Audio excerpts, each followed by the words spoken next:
நிறைய பேர் சொன்னாங்க ஜீவாவுக்கு வந்து ஒரு பெரிய ஹிட் படம் கிடைக்கலன்னு சொல்லிட்டு. ஜீவா வந்து நிறைய ஹிட் படம் கொடுத்துருக்காரு, இல்லைன்னு சொல்ல நான். அதே நேரத்தில் வந்து நல்ல படங்களும் அவர் நடிச்சிருக்கார். அவர் அதில் சில படம் வந்து ஓடாமல் இருந்திருக்கலாம். இப்போ களத்தில் சந்திப்போ வந்து எனக்கு பிடிச்ச படங்கள் வந்து அந்த படமும் ஒரு அருமையான படம் அது. ஆனால் நான் எதிர்பார்த்த வெற்றி அந்த படத்துக்கு வரல. பட் ஆனால் இந்த களத்தில் சந்திப்பாக நான் வந்து எந்த படத்தில் வந்து நஷ்டாடியில் அந்த எனக்கு அந்த அந்த அந்த அளவுக்கு வந்து ஒரு பிஸ்னஸ் ஆகிடுச்சு எனக்கு. அது கண்ணன் சார் ரவி எடுத்த படம் மாதிரி ப்ராஃபிட் வரலாம், அந்த அது மட்டும் நான் சொல்லுவேன் நான்.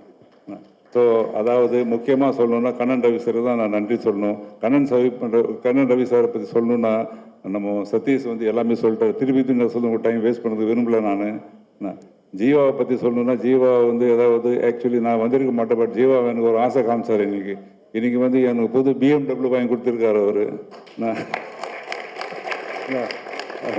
அதனால நானும் ஒரு ஜீவாவுக்கு ஒரு கிஃப்ட் ஒன்று வச்சிருக்கேன். நான் அந்த கிஃப்ட் வந்து எல்லாருக்கும் நான் கொடுத்துறவா.